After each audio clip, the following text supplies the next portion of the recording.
Her gaze found the notice board in the hallway where invites, a calendar, and the business card of a caterer were neatly pinned.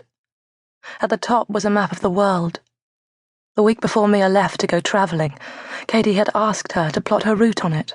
Mia's mouth had curled into a smile at that, yet she indulged Katie's need for schedules and itineraries by marking a loose route that began on the west coast of America and took in Australia, New Zealand, Fiji, Samoa, Vietnam and Cambodia, an endless summer of trailing coastlines.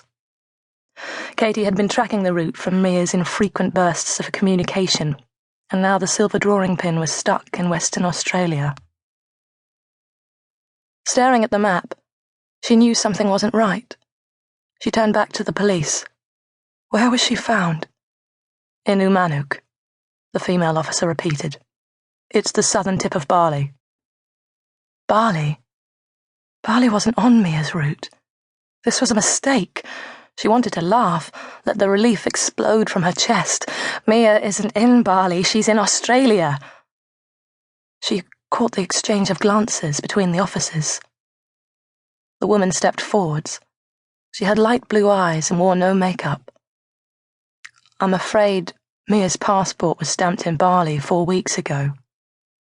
Her voice was gentle, but contained a certainty that chilled Katie.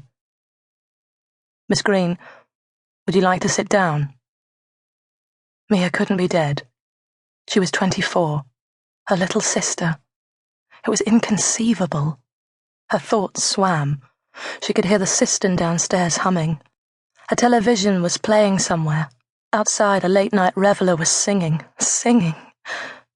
What about Finn? She asked suddenly. Finn Tyler, they were travelling together. The female officer opened up her notebook and spent a moment glancing through it. She shook her head. I'm afraid I don't have any information about him currently. I'm sure the Balinese police will have been in contact with him, though. I don't understand any of this, Katie whispered. Can you... I need to know everything. Tell me everything. The police officer described the exact time and location at which Mia had been found. She told her that medical assistants had arrived swiftly on the scene, but that Mia was pronounced dead on their arrival. She explained that her body was being held at the Sanglar morgue in Bali.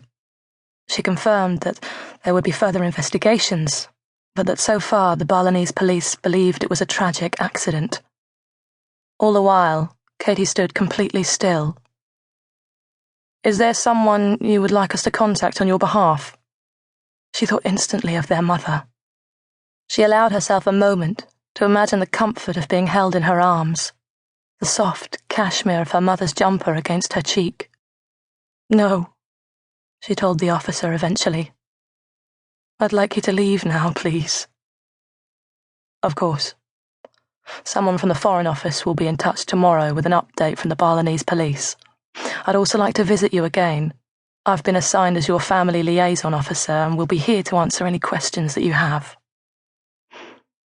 The woman took a card from her pocket and placed it beside the phone. Both officers told Katie how sorry they were, and then left. As the door clicked shut, strength in Katie's legs dissipated, and she sank onto the cold wooden floor. She didn't cry. She hugged her knees to her chest to contain the trembling that had seized her.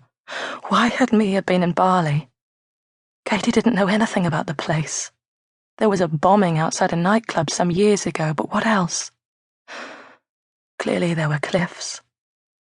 But the only ones she could picture were the grass-covered cliffs of Cornwall that Mia had bounded along as a child, dark hair flying behind her.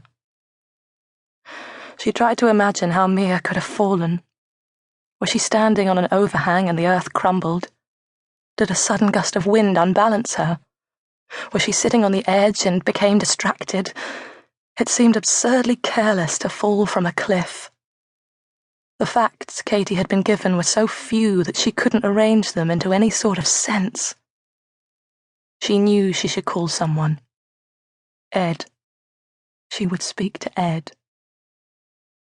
It was her third attempt before she managed